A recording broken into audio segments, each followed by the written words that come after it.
Brent, welcome into the podcast, my friend. It's good to have you here today. Well, it's great to be here. I appreciate you having me on.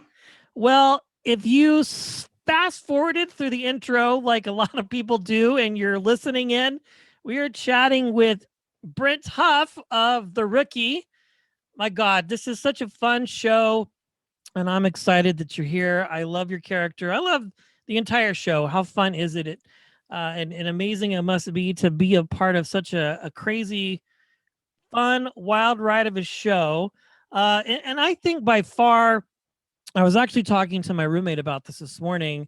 One of the best police drama comedies on TV right now. And of course, you play the character Smitty, which we already mentioned, which is great. And honestly, I feel like a fan favorite.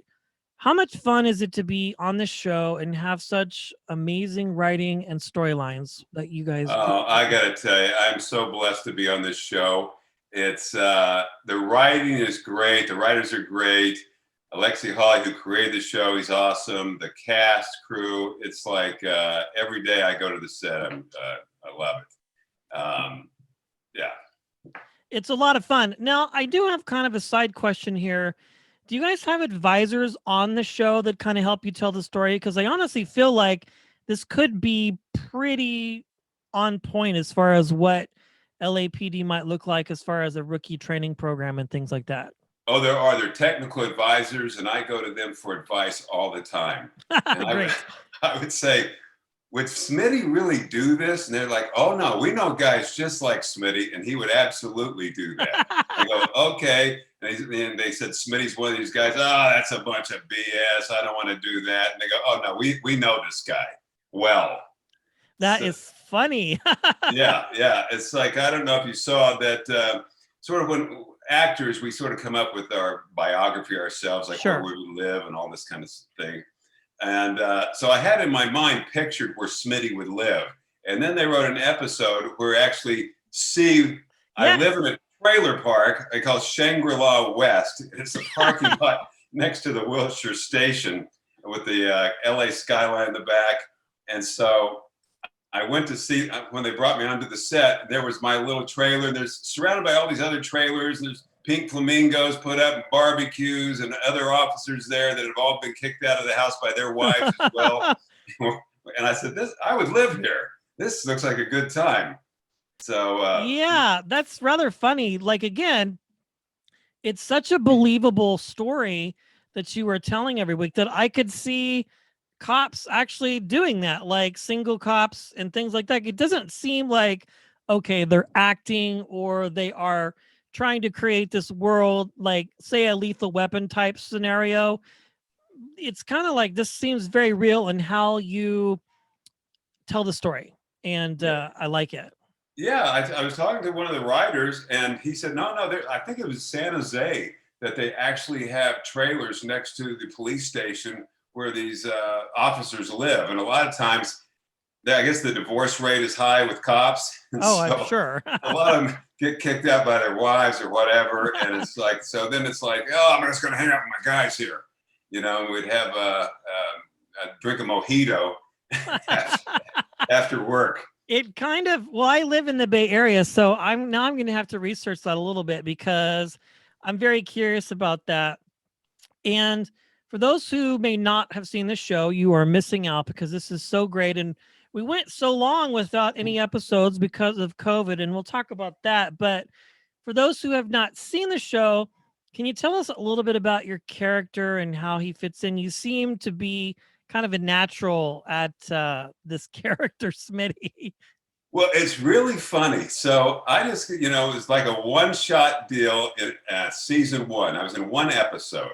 Yeah. And I came in, and John Nolan, who's Nathan's character, he's a rookie, and they're giving him a chance to we're going to do this raid in this motel.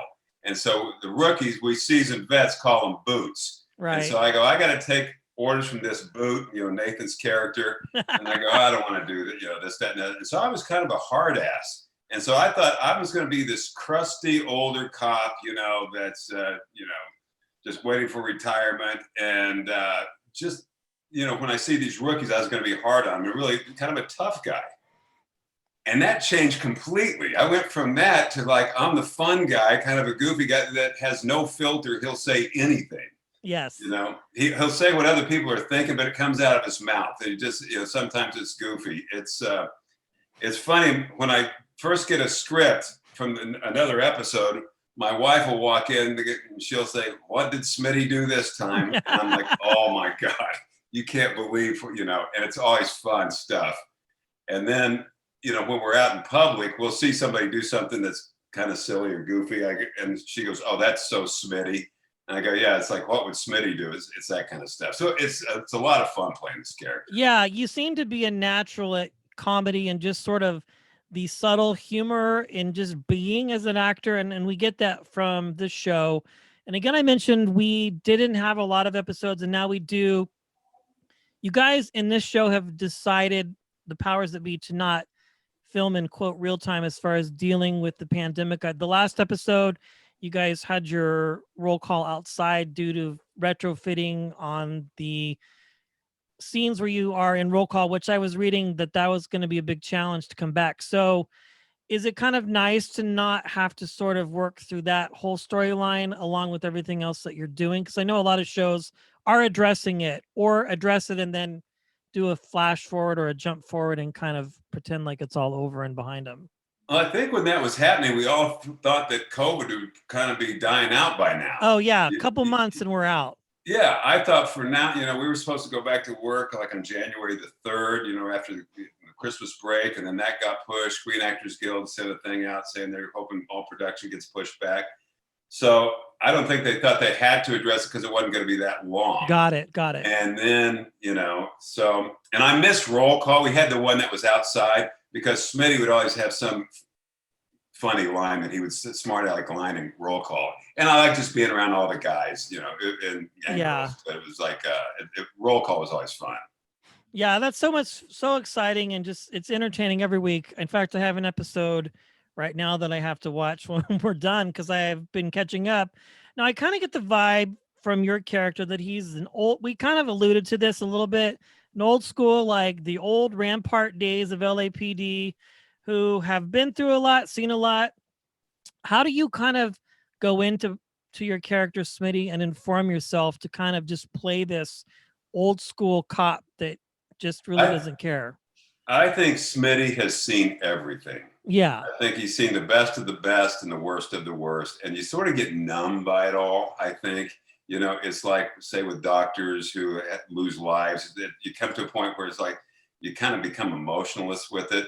And so when I see these rookies come in and they're all gung-ho, I'm like, okay, pump the brakes. But I know, I was that way once too. You're going to get to me where you're a little jaded by all this stuff.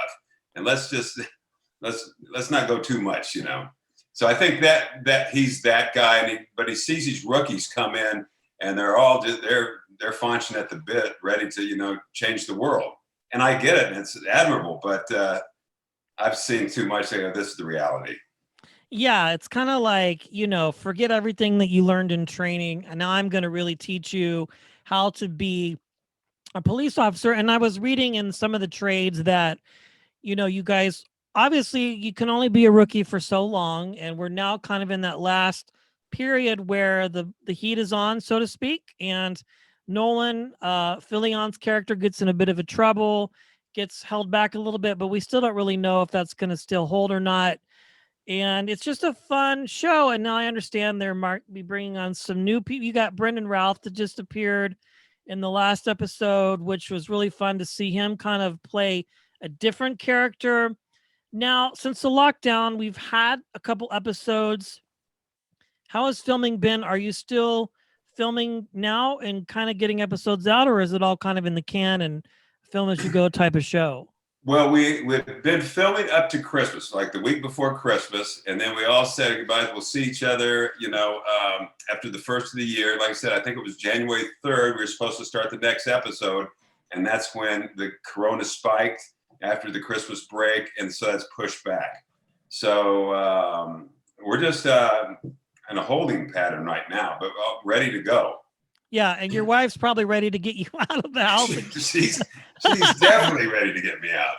Yeah, that's funny. And I don't know if you have kids or not, but I think it's like everybody's like, we're all just happy to be here. And now it's like, okay, when are you going back to work? And I know. My filming? wife, my wife's probably had it with me. She goes, "Oh my God, get out of here." Yeah. Uh, Aren't you sure you don't have something else that you can do? Funny. yeah, Well, I yeah. want to switch gears a little bit, Brent, and talk about some of the other titles that you carry because you have that work out there available to check out. You're a writer, director, producer. You've created a lot of your own content as well. And let's talk about that. Do you prefer to be in front of or behind the camera, or is there really a preference for you as a creative? There's not a preference.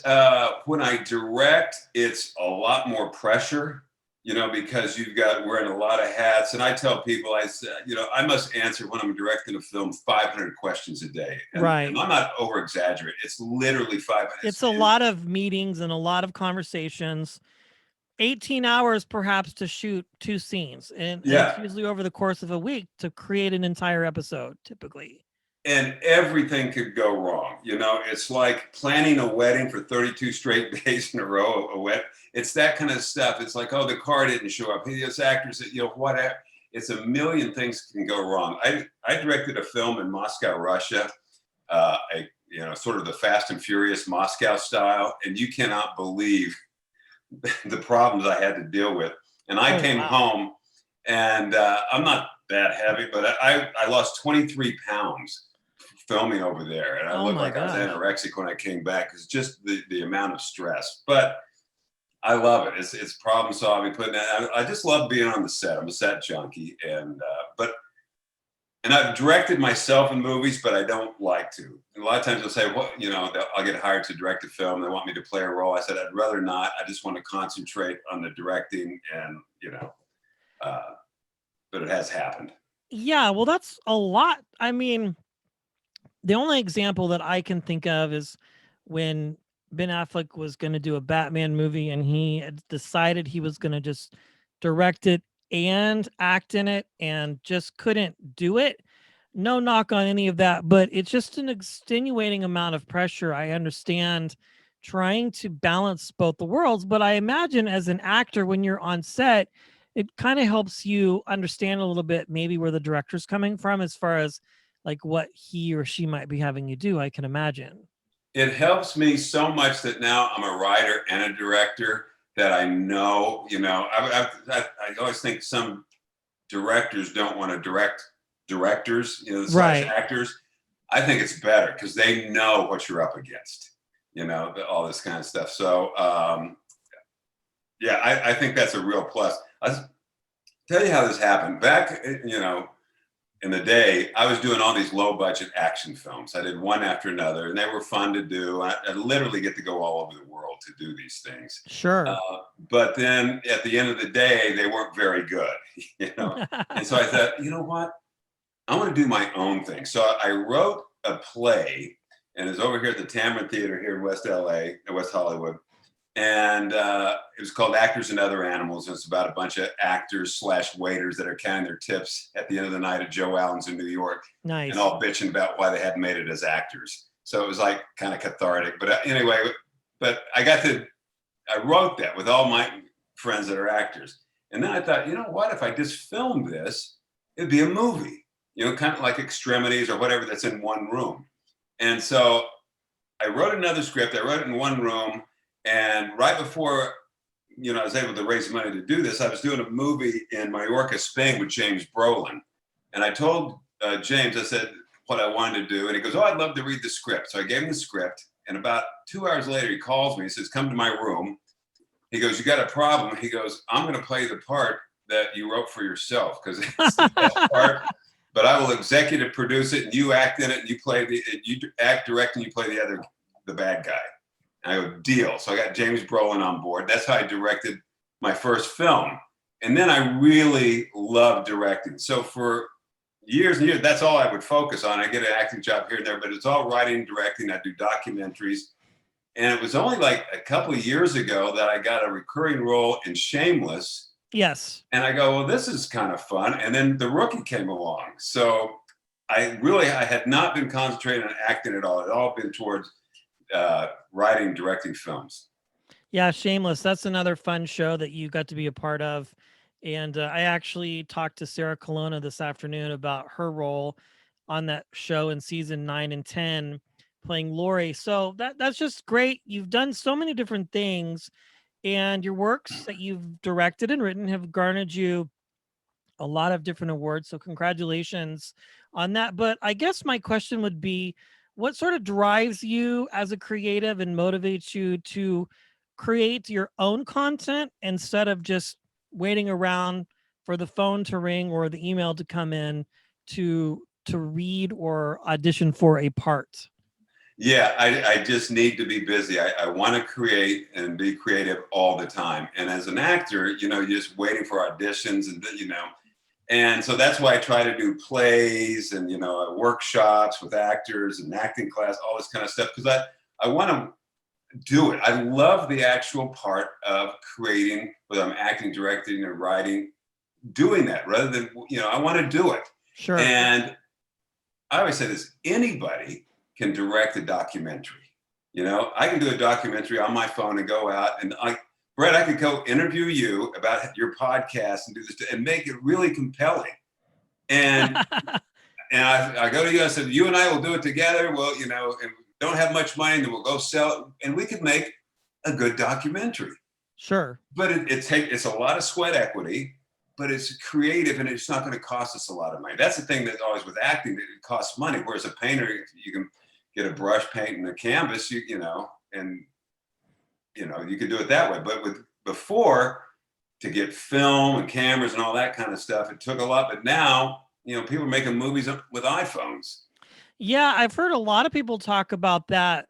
I was talking to another actor, just as an example, Jake Busey, talking about growing up with his dad and going onto the film sets and watching how they made movies. And he was like, that setup that you have alone could have cost millions of dollars back in the 60s and 70s. And now you can go out and do your own thing. And he mentioned the same thing, sweat equity, about, that's why you get into this, is for the passion and the creativity, not necessarily to become famous or to make money, which comes along in some phases of this whole world that you're a part of. But I think you have to do it just to want to create. Yeah, if you're coming out here just to be famous, don't do it. Be a YouTube star or influencer. And I get it if you want to be famous and be, I get that. But don't be an actor.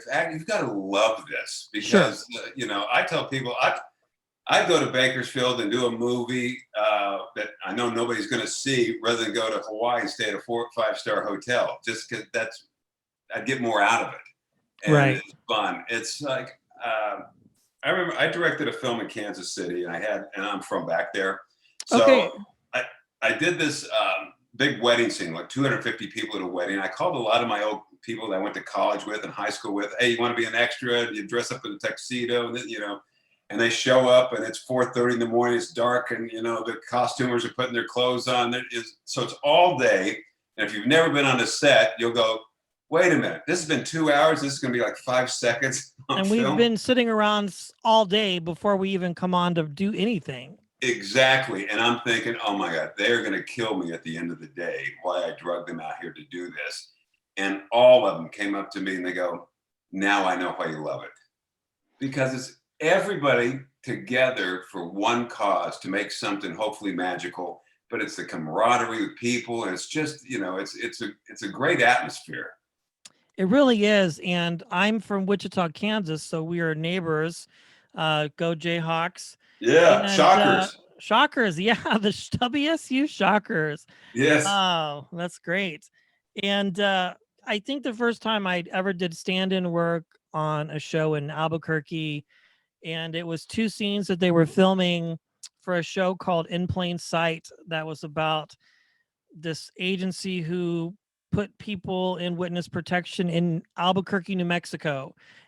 But I remember it just takes hours and hours you get there, your call time is 5 a.m. Mm-hmm. Check in, you bring your own wardrobe because that's a pay bump. And then you just you're there for hours before they even, and they might not even use you, depending on what it is that you're doing. So, and I finally got the organics of putting a show together, and then like in a week and a half it's on TV and you're watching it, it's 30 minutes and you're like, dang, that was a lot of work for something that might not even make it to air depending on how it winds up on the cutting room floor. Yeah, but it's like if you shoot, like let's say you shoot a movie in Wichita, Kansas. A lot of people that are from Wichita will come see that movie. They go, "Oh, there's the building down the street. Oh, there's the yeah." So, hey, sidebar. Before this COVID thing really got bad, I was in Wichita. Really? Because I went to a place called Claflin, Kansas. Ever heard of it? I have. Claflin, Kansas. I'm doing a documentary about a girl that played basketball out there named Jackie Stiles, who was a phenom. She set the all-time NCAA scoring record. Claflin, Kansas, population 600, and she went on to be the WNBA Rookie of the Year. And, so It's an amazing story. Yeah, I haven't been to Wichita in years. It's probably been over 20. Okay. When I joined the military, I left and I came back a couple times periodically for family stuff, but I haven't been back in years. But it's quite different now, I understand, from when I was there in the 90s and the 2000s. So it's becoming a metropolis, apparently, for a lot of things. It's so crazy how life changes, but that's very cool to have that connection there. I want to ask you, we've talked a lot about this. What is your process for coming up with new ideas? And what we kind of alluded to is the new golden age of TV and entertainment. Oh, I tell you, it's and isn't it a great time for television? It is. It's unbelievable. Especially, now that we're in this lockdown, there's so many great shows to see, like the Queen's Gambit, Ozark, Succession, The Crown, the Michael Jordan documentary, the Tiger Woods. I mean, there's just so much good content out there. So I've always come up with ideas. I have these pitch meetings. I went to San Francisco and I saw all these young kids living in the city, and it's a crazy expensive city to live in. Mm-hmm. And so I had this idea, and I went with a guy named Sam Sokolow and Lisa Ling, and we pitched the movie to Freeform called 23, about 6 23-year-olds who live in San Francisco and are trying to make it in the tech world. So it used to be all the young kids would come to Hollywood, they try to make it in Hollywood. Now a lot of them are going up to the Silicon Valley to, become, billionaires in the tech world. The whole thing. So that was like crazy. You have these kids from Stanford and MIT and living on sofas on somebody's floor in downtown San Francisco trying to make it. It was phenomenal. And it didn't get picked up. But, you just move on to the next one. But I'm coming up with all sorts of different ideas. Yeah, especially now, there's a lot of time to create. So as we were kind of moving through this, we talked about your experiences in Kansas. You went to the University of Missouri. You did some theater. Was the end goal to move to LA and pursue acting, or did you kind of have different ideas about what you wanted to do and what direction, or did you just kind of fall into it? I was really on the fence whether to go to New York or LA. Okay. New York, I knew sort of had the great acting coaches and that, the actor studio and all that. And then there's Hollywood. And so I decided to go to Hollywood. And so I didn't know anybody here. Mm-hmm. And I went to downtown Hollywood, and I'm thinking, this looks nothing like I thought it would. It's like, oh man. Your visions of grandeur were that is not. And so I got an acting coach out of the LA Times, in a classified ad. And I got a job at believe it or not, there's a dairy in East LA, and I have to take the bus from Santa Monica there, work graveyard shift, and then come back and take another bus to Burbank to do acting class and come back. So I paid my dues. It was like, and then one day I was working at a place called the Huntley House Hotel in Santa Monica. It's where the Santa Monica Promenade is now, and it looked different back there than it does now. And I had an agent stop me and ask me if I was a model. I'm like, no. Would you like to be? I go, nah, yeah, that's okay. And she goes, well, come to my office. We're having this casting. and bring a swimsuit. And I go, okay. And totally LA moment. Totally LA moment. It was like that Schwab's drugstore moment where it's like, are you kidding? Her name was Nina Blanchard. She's a big time model agency out here. And so I got the job. I got $250 for a day posing with these female models. And that was more than I was making in a week. That's big money for a beginning actor. Huge. And I go, this is, forget the Huntley House Hotel. I'm going to do this. And then, so she had me meet this agent named Eileen Ford, Ford Model Agency. And then they brought me to New York. So I started working as a model in New York and doing, acting classes there. And then they sent me to Milan, Italy, and Paris and all that stuff. So I was doing that and doing well at that and having a great time, but I really wanted to come back and do acting. So I left New York and Milan and came back to LA and started the acting stuff. The rest is history, as they say. Yes. And as a sidebar, it is funny. I remember my first time going through downtown Los Angeles. Yeah, it's not what people think it is. I mean, you see it on TV for movie premieres, whatever those are. We haven't had them in eons, it seems. They steam clean the streets. They make it look nice and pretty. But on the other side, you've got God knows what happening on both sides. It's dirty and smelly, and it's not a pretty place. But that's really kind of not what LA is necessarily. Anyway. Yeah. Now downtown has changed in the last few years. Now it's the hipsters are moving in. Yeah, I've heard that has changed. But like 10 years, you did not want to be in downtown LA. No, and that's about how long it's been since I've been. I mean, you drive through there and you see remnants of the Watts riots and all kinds of things and a lot of stuff that runs rampant. The homeless population is insane. And everybody gets mad at your mayor because he doesn't do a good job. But really, my point is that it's kind of like you have this idea. I'm going to go to Hollywood. And I always use this reference. Due Date with Robert Downey Jr. and Zach Galifianakis. He's like, I'm going to go to Hollywood. I want to be on 2.5 Men. That's like my dream as an actor. That's all I really want to do. And ironically, statistically, I hear that the numbers are so high that people come out, and even higher percentage rate that don't make it because they just don't have the tenacity that you've had or the wherewithal to really pay your dues and, have your car booted or go on 3 buses to get to an audition with 500 other people that look like you and never hear anything. It's like a job interview and you don't ever know if you ever get the job because it's so competitive. Oh, I tell people, I said, don't come to LA if you want to be an actor. Come to LA if you have to be an actor. And I've been doing this my entire adult life. So can you imagine how many rejections I've taken? I'm lifetime? Sure millions, thousands, hundreds. Oh, literally there's been thousands of times. Of course. Jobs I've really wanted. So I've kind of changed my approach to auditions. I go, you know what? I get to play this part in the room and I don't care if, I don't think about booking it, hope they like me, this, that, and other. I'm going to play this part and I get to do it. And hopefully they do like me. But if not, hey, I played that role, even if it's just in that room, because you'll make yourself crazy. But you've got to really just grind it. And it's just, and you got to love it. Because if you don't, it's too hard. It's too hard. And for people listening to be very clear, the fact that you came on and did one day and it's now turned into a regular character on the show, that doesn't happen often either. So it's, there's a lot of things that go into play to make you part of this ensemble cast. It doesn't happen a lot. And so it's hard work, it's effort, and it's putting all of that into it. As we wrap up here, thinking about all of this, what advice would you give to someone who is pursuing acting or the arts, or maybe you wish that somebody would have told you or advice they would have given you early on in your career, Brent?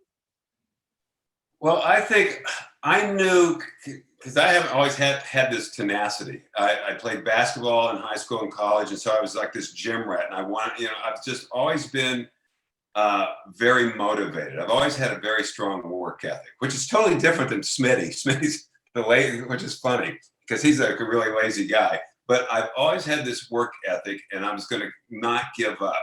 And so I'll see people like, I just saw an actor that, you know, I came into the business with. He goes, "Oh my God, are you still doing this? You're a warrior." I go, "Yeah." Whatever, just because, you know, because I love it. And it's like, I'll go to my deathbed knowing, God, I could have been better. I can always improve. I want to get better and better and better.